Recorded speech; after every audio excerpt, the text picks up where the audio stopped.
Well, hello. It is the week of June 8th, 2026, and I just wanted to ask you a question. How you doing?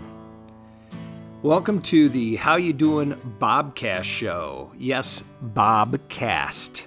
Sort of like podcast and sort of like Bobcat, but Bobcast. My friend and pastor Chris Petty coined that phrase, Bobcast, yesterday, and I'm sticking with it. I obtained his permission to use his coined phrase. So, how you doing? Welcome to the How You Doing Bobcast show. I'm your host, Bob Cook.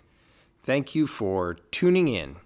Today we're going to review and reflect upon Pastor Chris Petty's previous Sunday morning message he gave on June 7th, 2026 at Lakeside Family Church in beautiful Stevensville, Michigan.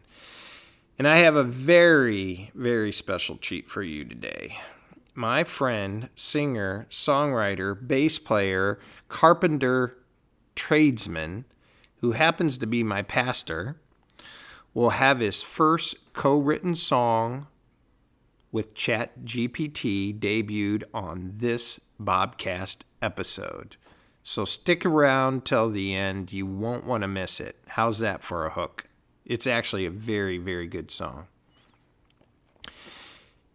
You can always watch Pastor Chris's full message on YouTube by looking up Lakeside Family Church. There are several churches of the same name, so add Stevensville, Michigan or Petty to help you locate it. Also, you can find the link on the church Facebook page as well. This week was Pastor Chris's second message in a new series entitled People Jesus Couldn't Reach.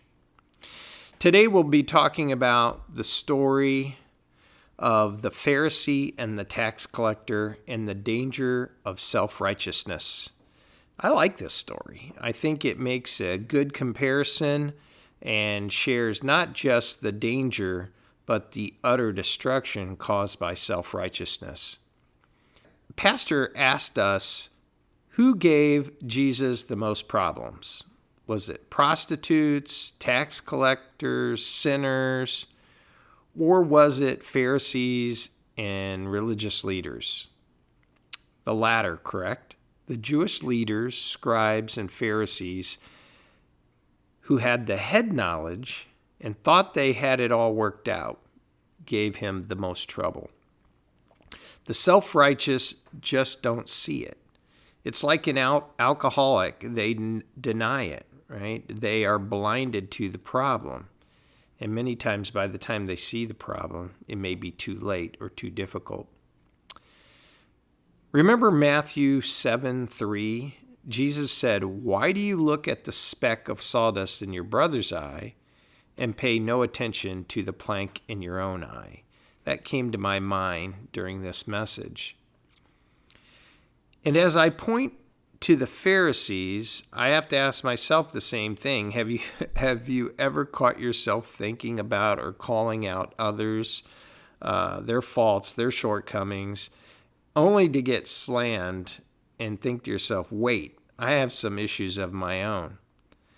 I mean, I think that's a benefit if you can actually realize that. Otherwise, you might get called out on the carpet. You know, Luke 18:9-14, Jesus tells the parable of the Pharisee and the tax collector. Now, the word parable comes from the Greek word parable, which means to throw alongside. It's a short narrative that uses everyday events or situations to illustrate a moral or spiritual lesson. So I suppose this could be a true story or something that was made up to illustrate or make a point. Now, let's go ahead and read through this scripture. To some who were confident of their own righteousness and looked down on everyone else, Jesus told this parable. 2 men went up to the temple to pray, one a Pharisee and the other a tax collector. The Pharisee stood by himself and prayed, "God, I thank you that I am not like other people, robbers, evildoers, adulterers, or even like this tax collector. I fast twice a week and give a tenth of all I get. But the tax collector stood at a distance.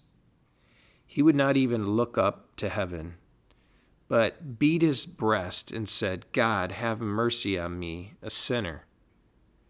Now get ready. Here's the lesson. I tell you that this man, rather than the other, went home justified before God.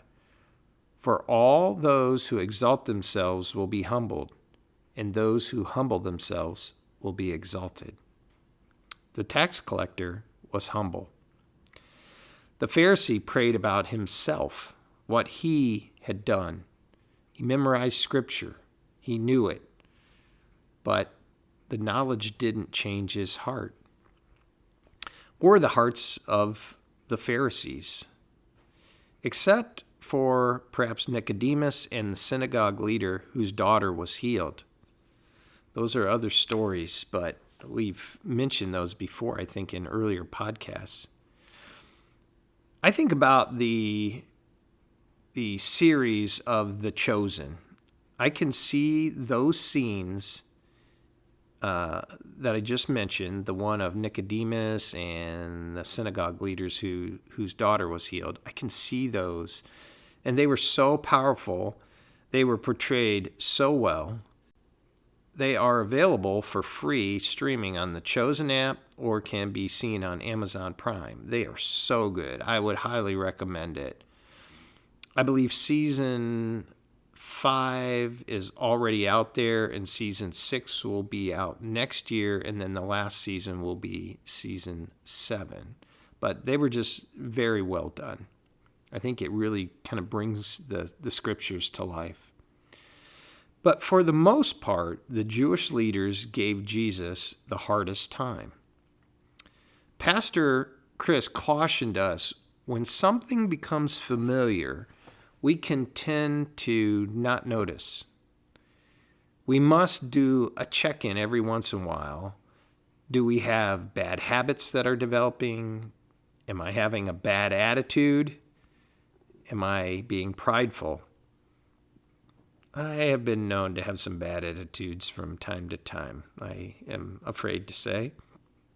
The Pharisee in this story didn't recognize his need for God's grace in his own life. Pastor used a strong example, asking, have you ever driven home only to not remember it? And you think to yourself, how did I get here? I think many of us, if not all of us, can relate to that. And I recall driving to see Angel, my wife of 38 years, this coming August, but we met 40 years ago this coming July. And I can recall driving to and from visiting her in Madison, Indiana, along the Ohio River, from university in northern Indiana when we were dating. Many times this was even done on my motorcycle. And, I got to the point where I knew that drive pretty well. I think it was along Highway 3 there in Indiana, going down from Angola, Indiana, where then Tri-State University is, and now called Trine University, down to Madison, and then on 421. So even on my motorcycle, I used to feel so comfortable, and on my motorcycle, I would think to myself, well, you know what? I may get tired, because we would stretch out those weekends so much. And I would be heading back to either Fort Wayne, where I was a co-op student, or to Angola, Indiana, where the university was. And I thought to myself, on my motorcycle, there's no chance I'll fall asleep, right? All the wind and all that. Well, I am proof. You can fall asleep on a motorcycle. I mean, you're hunched down, you're hearing the hum of the engine. And yes, I did doze off. I hit the gravel on the side of the road. I woke up immediately and straightened it out and was able to get back on the pavement without any issue. But I am telling you, man, my heart was beating. For the rest of the ride, I had no problem staying awake. But that was a close call, too close. So I don't want to ever do that again. But there can be a danger in familiarity. Don't ever think you've got it all figured out, right? I've been there, especially as a young teenager. I thought I had it all figured out. And I've shared this before. You think, oh, I'm so much smarter than my parents. I know my parents are smart, but, I've got this all figured out. I got the world by its tail. And then as you get older, you realize, you know what? My parents were really, really smart and much smarter than I was. And I don't have it all figured out. Think of, Pastor Chris asked us to think of something that we did which was dumb. And boy, I have a lot of material for that. Not necessarily a sin, but something what we just did something that afterwards we thought, man, that was stupid. How did I do that? Well, he gave an example of locking keys in the car. I've been there. I've done that in my lifetime. I've even ran out of gas in the car a couple times. Those are stories in themselves. But, you become autopilot, which autopilot can be a positive thing, but you also, without, having it in check, it can be a problem.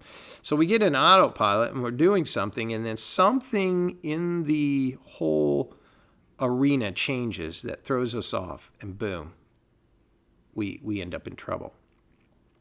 Now, Pastor Chris shared an example of himself driving to church when it was in Bridgman years ago. And when he turned off of a 4-lane highway, he was in the far left lane of his lanes, and he turned left, and from what I understand, he stayed in the left-hand lane of the 2-lane road, only to realize, whoa, a car's coming at me, I got to get over. And I can understand that. I mean, I'm not judging because I've done very similar things. And, for me, one thing I really had to keep myself on check, when we first moved here to Bridgman, Michigan, southwestern Michigan, I used to fly out of South Bend at times, down in South Bend, Indiana. And I'd also fly out of Midway on the south side of Chicago. And sometimes as I took off to go to the airport, I'd have to stop and ask myself, whoa, wait, what airport am I going to? Because I think I could just get on autopilot, and maybe my last trip was to South Bend, and, I get to South Bend and realize, shoot, I should have been in Midway. Now, I can't say I've ever went to the wrong airport, but I do believe there were times I started out going the wrong way. So we really need to check in with ourselves from time to time. And I can recall an example of, I will just first say, whenever I work with power equipment or ride my motorcycle, those are things, it's sort of like, carpenters are taught, measure twice, cut once, right? Measure and measure again. And for me, sometimes I measure 2, 3, 4 times and cut once. Or when I'm working with power equipment or riding my motorcycle, I have to stop and really, really think, especially if I haven't been riding my bike for a while, or I'm not, I haven't used that saw for a while. Think, where are my hands? What do I need to do? Think about riding the motorcycle. Hey, somebody's coming up from my right to a stop sign. Are they going to stop? Being defensive. And I can recall my dad one time, mowing the lawn, and I think the mower got jammed up with a bunch of grass in it. And for whatever reason, he reached over, and I thought I'm sure there was a cutoff switch on the seat, but for whatever reason, he was able to get his hands down around underneath that deck enough to have a hand injury. And he ended up being fine, and they were able to repair some things. He had gloves on. I think that helped a lot. But, I asked him, I go, what'd you do? Why'd you do that? What were you thinking? He goes, I don't know. He had no answer. I don't know. I think, sometimes we're in autopilot. We're not thinking about what we're doing. And, the engine wasn't cut off, and he got his hand up in there enough that he had an injury. Spiritually, that same type of thing can happen too. And knowing the truth isn't the same as having a heart position that reflects that. And we've got to ask ourselves, are we living out the truth that we know, the biblical truth that God provides? In in that story, the Pharisee prayed about himself and compared himself to the tax collector. And I have a saying I like to share, and I'm sure you've heard it before in these podcasts. Comparison can be a lie from the pit of hell. I think a lot of times it is, but I'll change it to can be a lie from the pit of hell. And the lie from the pit of hell was a statement that the pastor Steve Brown, with the really deep voice, used to say, and a lie from the pit of hell. And that will never leave my mind, the way he used to say that. He would call out things that were counter. And I think comparison can fall in, maybe even used comparison before, but I think it can fall into that category. So who are you comparing yourself to? Who am I comparing myself to? The danger is it can make you feel erroneously good or erroneously bad. And, both of those can be a problem, right? When we feel better about ourselves because we're comparing ourselves to someone, or when we compare ourselves to someone that is maybe better to us in some way, maybe at golf, maybe at other different things, and it makes us feel bad. Like, I should be better than this, Why is this person so good and they just started playing and I've been playing for years and I stink? Get those things in your head. It can be very dangerous.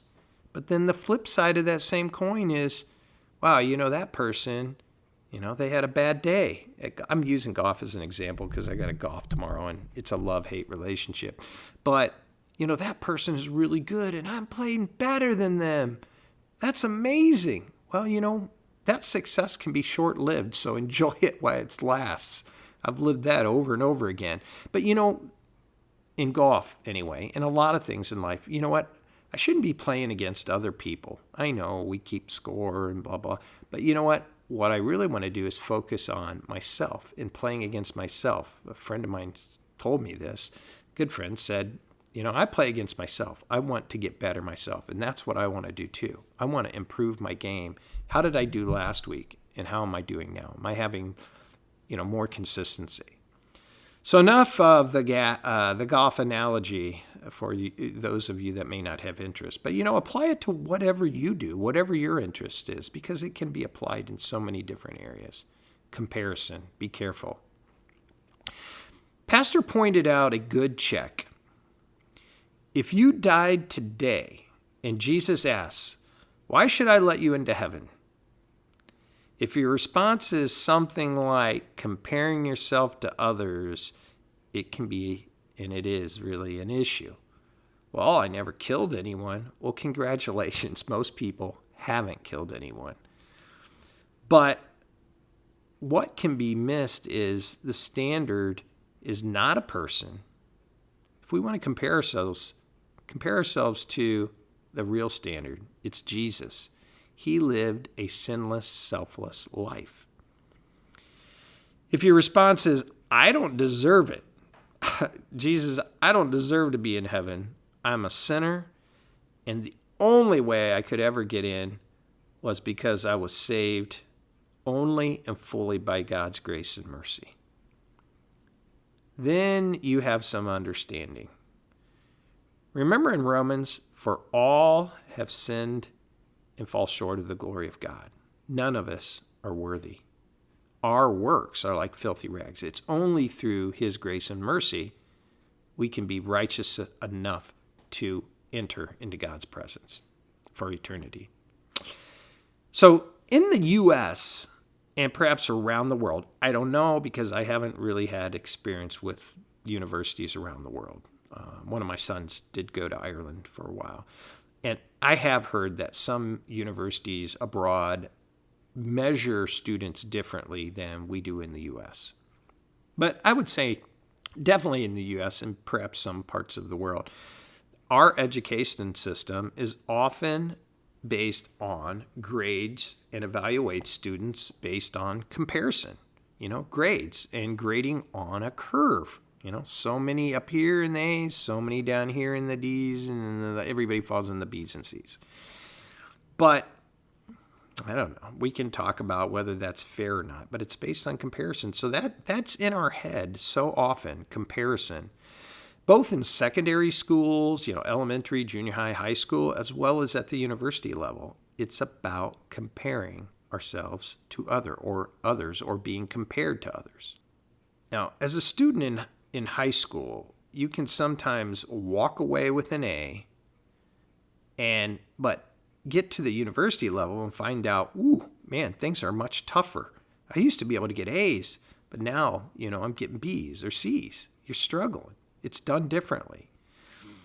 And in sports, you can find yourself as a star athlete in high school. Now, I was never a star athlete. I gave it my best shot in some arenas.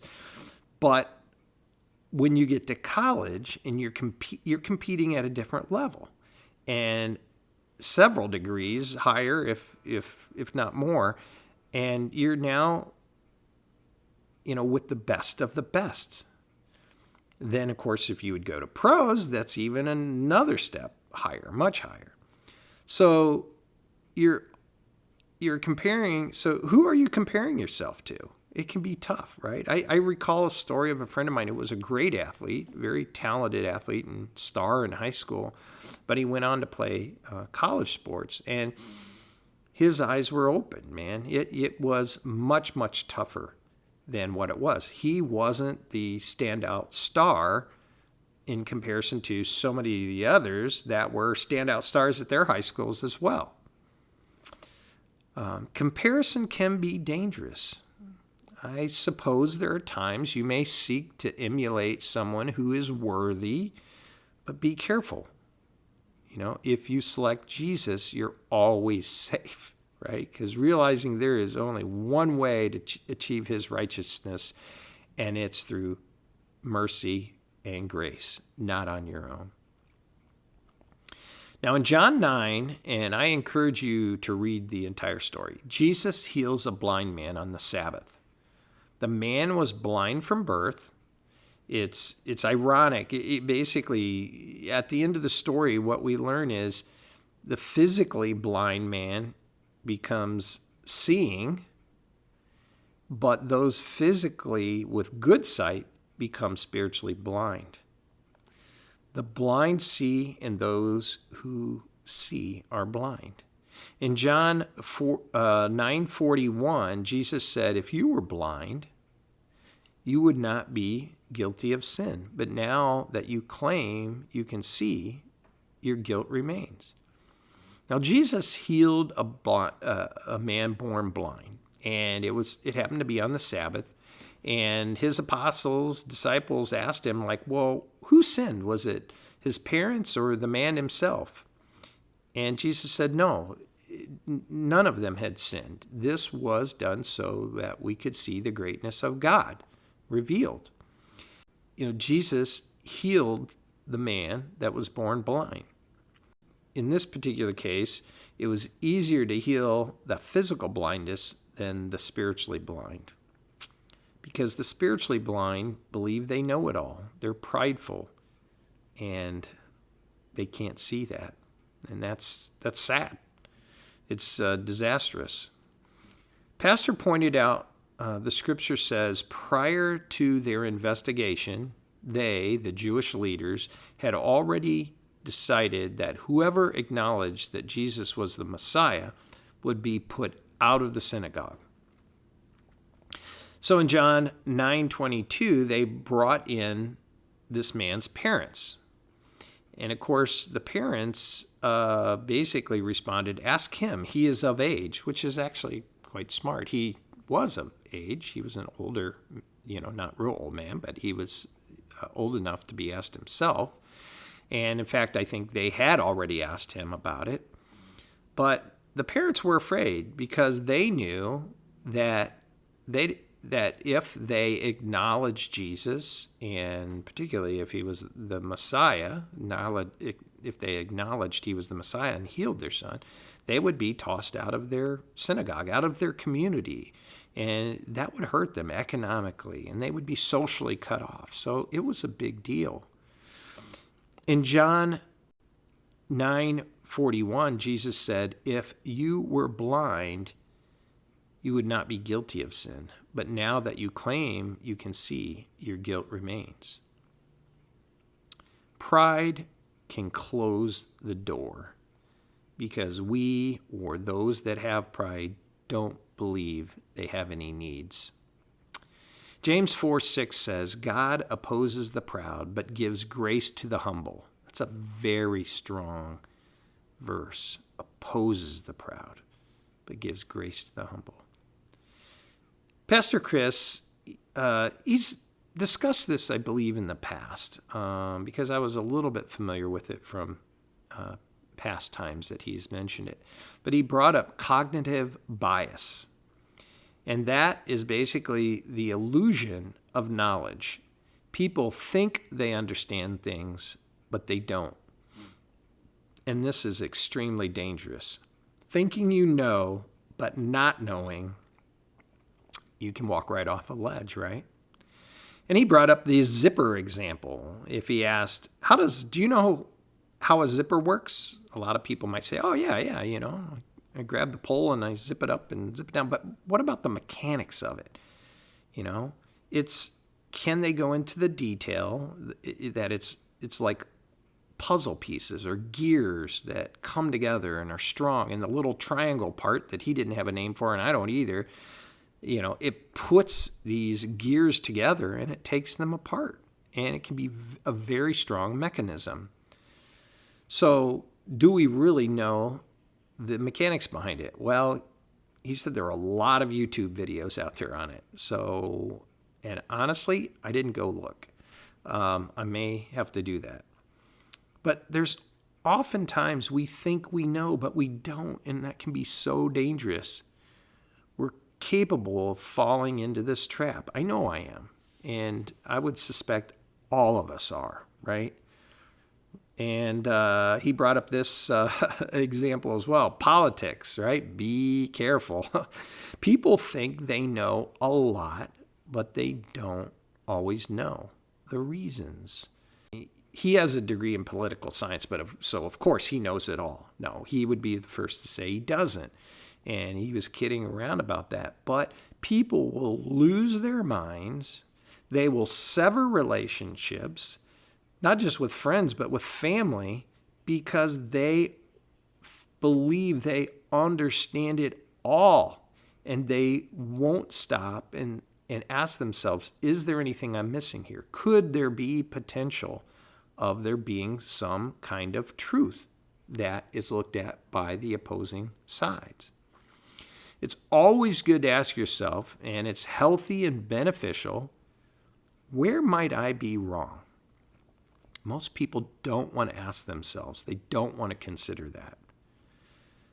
We don't have to know everything. It's okay to be wrong about some things. We do our best, but be open. Be open to the possibility that we may not know it all. There may be something out there. I have an example here in our neighborhood where there was an email correspondence going around, and I said, this is how we need to do this. This is how we need to rectify this situation, without going into all the detail. And then somebody called me and said, well, what about this alternative? And I said, I don't think that would work. And I said, but let me go down. I'll take a look at it. I'll see. And you know what? When I went and looked at the situation, I thought, this is a pretty good idea they had. And so I supported their idea with the rest of the group. Now, whether it'll get done or not, I think there's some alternatives. Sometimes there's not always one best way to do things. We can do things different ways, and the outcome can turn out just fine. But give other people grace as well, because they can fall into this trap too. So if you're hitting a stone wall, maybe this person is blinded and being prideful and not considering the options that you've presented to them too. And you know what? I think about this in these Bobcasts that I've been doing. And I ask you, please be kind and rewind. No, remember that from the old VHS tapes? I might have lost some people here if you're under, I don't know, if you're under 30 for sure, maybe under 40. But on the VHS tapes, you'd rent these tapes from a video rental store, which no longer exists, or from Redbox. Remember Redbox? And a lot of times there'd be a sticker on the tape that said, be kind, rewind. So when you're the next one to rent it, you're not having to rewind it before you watch it. So I just ask for your grace as well as I go through these podcasts, because sometimes perhaps I can feel or sound like I know the exact answers to everything. And hopefully I don't, but I mean, there may be times where I sound very confident. And I do believe the Bible is the truth, and I do believe the Bible is the only truth we can hang our hat on. There's so much mistruth out there. But there is some truth as well. But I certainly don't want to come across as a know-it-all, because I don't know it all. And I don't want to turn anyone off. You may think differently than me. You may have different beliefs, and I think that's healthy and good.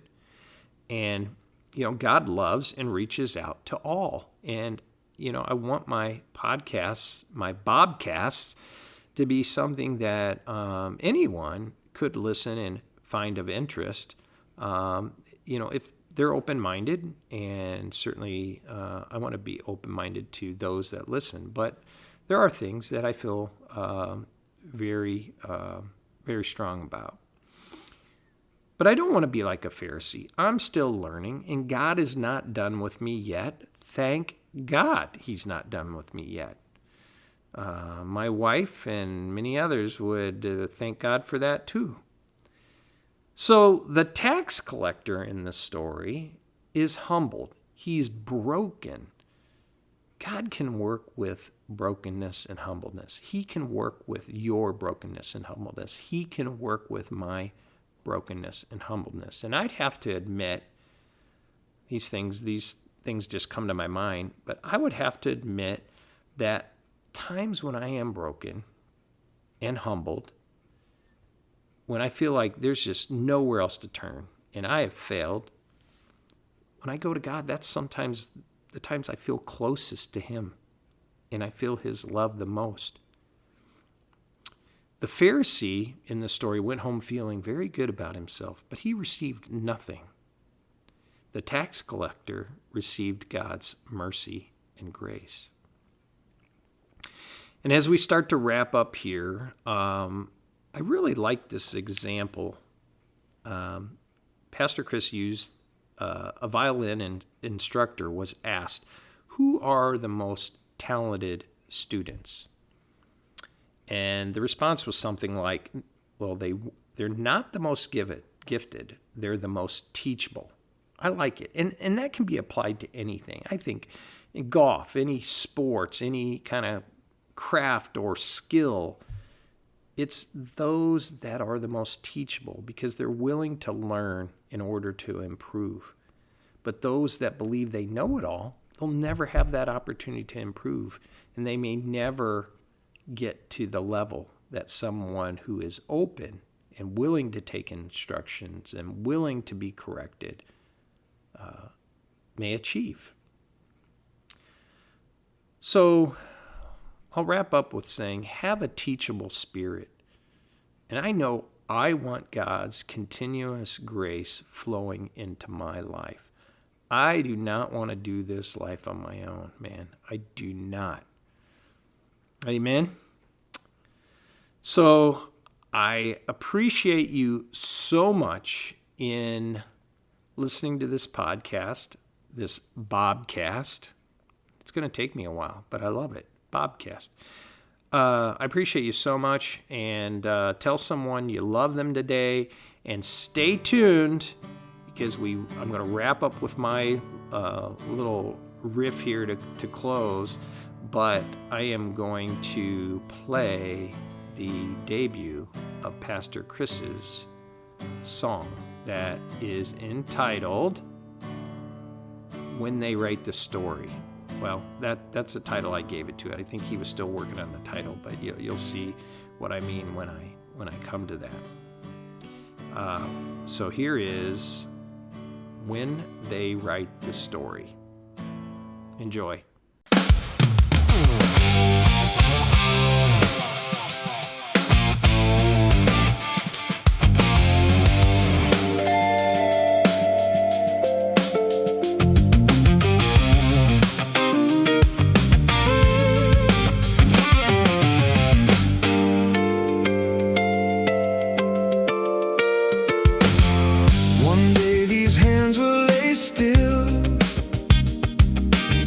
One day this voice will fade.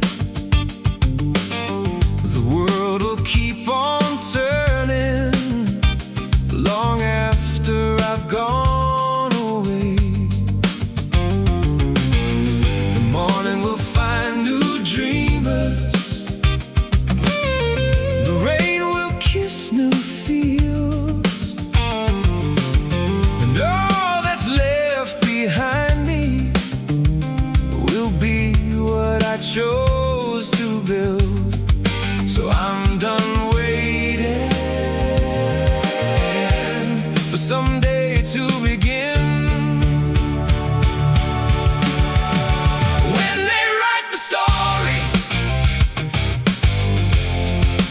let it not be said that I stood on the shoreline while the oceans called ahead.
when they write the story.